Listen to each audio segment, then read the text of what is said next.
Hello everyone! I'm Roan Celis Capistrano of 1 Million Club. Kung bago ka pa lang sa channel ko, make sure to subscribe and hit the notification bell para lagi kang updated. A gift for every Filipino. We wrote this book because we want everybody to be properly equipped to manage money. To the many people who want to help their own families and relatives but have no courage to talk to them about financial education, give this book as a gift. With this book, we hope to change and save lives. So ngayon, no, magbibigay na naman ng 13th month yan or marami na namang sale kasi malapit nang mag-bare months, no? So ito yung isa sa mga best gift na mabibigay natin sa ating loved ones kasi ang financial education, lifetime ang ano niyan eh. Lifetime ang reward niyan kapag natuto yung kausap nyo, yung loved ones natin, no? So, chapter 1 is getting to know the basic financial concepts. Financial concepts and solutions may not be the most exciting subjects to learn about, but with discipline and patience, you can understand the fundamentals and appreciate their importance. Dati, no, okay naman yung buhay natin, no, kasi dati, pagka tapos ko ng full-time job ko, no, pag uwi ko, puro nood lang ginagawa ko. Yan, so nag-games din po ako dati. And kapag weekend, syempre pag may sweldo, syempre punta ng mall, 'di ba? Pagka wala, edi bahay lang muna, nood-nood ng mga Korean novela, 'di ba? So, okay, exciting, 'di ba? Pero etong pagdating sa mga training, financial seminar, parang boring talaga siya, no? Pero kung titignan mo, ito yung pinaka-importante, no? So, pakilagay nga po dyan, boring, no? Di bali na maging boring, basta aasenso naman. Tama ba? Yan. So, lahat po na makikita nyo mayaman, mayroon silang mga boring na meeting. Kasi dyan po sila aasenso at mag-grow yung asset nila. Knowing the basic financial concepts is the beginning of building a solid financial foundation. So financial independence is not only a dream, it is a priority that every person should aim for. So again, rather than isipin mong imposible siya, 'di ba? Yung may mga goal ka kahit nalampas na ng 6 months, 'di ba, ngayong taon, kailangan lang talaga tayong intentional, no? Priority lang talaga. Kasi yung ginagawa natin, ito yung base sa priority natin, no? Kung nag-excuse kang wala kang time dito, ibig sabihin hindi mo priority yung financial mo. Okay? So take control of your future by learning how to make money. So alam nyo, dito tayo nag-stop sa make money. No, kala natin okay na tayo, may trabaho naman tayo, kumikita naman tayo kada kinsena or every month. OFW naman tayo, may kontrata. Pero ito yung nakalimutan natin, mag-save, mag-invest para mag-grow yung pera, mag-build ng asset, iprotektahan natin, magkaroon tayo ng insurance, yung mga asset natin, pinoprotektahan natin. No? So ito yun, kailangan mag-proceed tayo sa level 2, pataas. No? No one else will do this for you. Okay? So again, hindi sapat na kumikita ka lang. Kasi pwedeng kumikita ka ng 100,000, pero ang gastos mo, 90,000. So talo ka pa nung mas maliit ang kinikita sa'yo, pero mas malaki na iipon at napapaikot niya sa asset niya. So ito yung tinatawag nating strong financial foundation. Isa-isahin natin yan. Bakit ba kailangan magsimula ka sa baba? Kaya nga foundation, no? Kasi usually, kagaya ko, gusto ko lang talaga matutong mag-invest. Yan lang.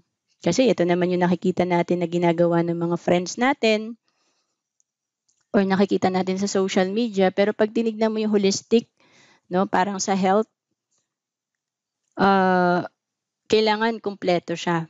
No? Yung alkansya. For me, ito yung tinatawag kong matibay na alkansya. So first, you must have proper healthcare coverage in the event of serious health problem or sickness. Pakitype nga po, healthcare. Yan. So isa rin po yan sa mga sinimulan ko noong 2012. Finalo ko lang yung tinuturo sa IMG na Financial Foundation. So bakit ba? Kasi both of these can greatly affect or upset a person's financial stability, especially during old age. Statistics shows that 90% of personal bankruptcies are due to unexpected and unforeseen illnesses. So, pwedeng yung mga napundar natin, mawala yan sa isang sakit lang. Kaya, malaking bagay na may healthcare ka kasi pag may healthcare ka, may health card ka, may discount yan, mas iba yung rate ng may card sa wala. Okay? So, pagka nagkasakit ka, wala kang healthcare, kukunin mo lahat yan sa investment mo. Okay? Wala kang discount. So, second, you must have proper protection in the event of your premature death. So, importante yan, no? Especially kung breadwinner ka.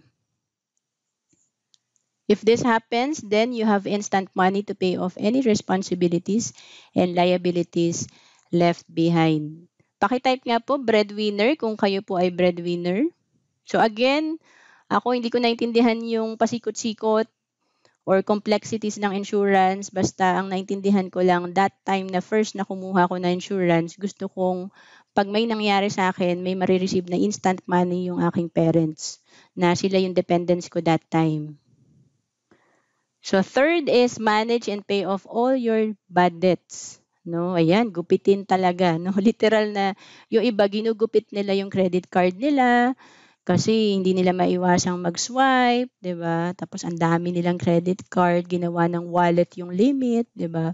So talagang ano 'yan, didisiplinahin talaga natin yung sarili natin.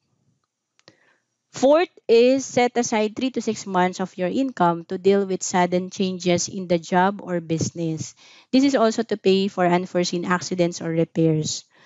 Nung nag-transition ako no from being an employee to employer or business no, ang sinave ko is equivalent sa 1 year na emergency fund ko. Okay?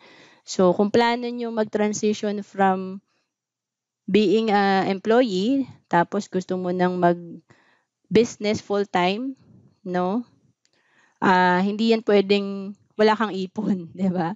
So, kailangan meron kang, for me, no, dito kasi 6 months, no? Pero dahil nga mataas na ngayon ang bilihin, pwede ka rin magkasakit or malugi sa negosyo. So, importante, meron kang 1 year emergency fund. So you should consider your healthcare and protection as a priority. No? Bakit kaya? Even if you save a few hundred pesos a month but have no healthcare and life insurance, it will not take you far. When you get sick, disabled, or die suddenly, your savings won't last very long. So getting long-term healthcare and life insurance are the best investments. Pakitype nga po best, 'di ba? Kasi alam niyo po, minsan iniisip lang natin yung mga tangible, excited tayo mag-invest sa lote, sa kotse, kasi ito yung mga tangible, nakikita. Pero importante rin po yung mga hindi nakikita na investment, no? Like healthcare and life insurance. So likewise, if you experience an emergency but your money is tied up in some investments, how could you deal with the sudden unexpected expense? So, ito yung sinasabi natin na pag may nangyari sa'yo na aksidente ka, malaking bagay na may health card ka magagamit. Okay? So, if your money was not tied up, then it could have been used as your emergency fund. So, kailangan din na emergency fund kasi kagaya nitong pandemic, no, may naturuan tayo na minimum wage earner lang naman siya. So, nagpasalamat siya sa akin kasi buti ma'am naturuan mo akong mag-build ng emergency fund dahil pwede ako mawala ng trabaho or magtanggalan dito sa company. So, at least meron daw siyang na-build na 6 months to 1 year na emergency fund. So, worse, if you have an emergency and you have no savings or emergency fund, then you may have to apply for debt. So, again, ito naman yung nagiging solusyon natin. 'Di ba? Yung utang, pero actually mas lalo tayong hindi umaasenso dahil may interes ang utang natin, nagkakapatong-patong na, nai-stress na tayo. Actually, nagkakasakit na rin po tayo pagka talagang lumaki na yung utang natin. So a strong foundation will result to you having sturdier and resilient finances that can withstand any money-related storms, tornadoes, and earthquakes. Di ba? Ang sarap ng ganun, no? Na kahit na anong pandemic yung dumaan, hindi ka mamomroblema sa pera. So, yan kapag na-build mo yung strong financial foundation mo. So again, start with healthcare and then life insurance or tinatawag nating protection, eliminate debt, emergency fund, and last na yung bubong, yung investment.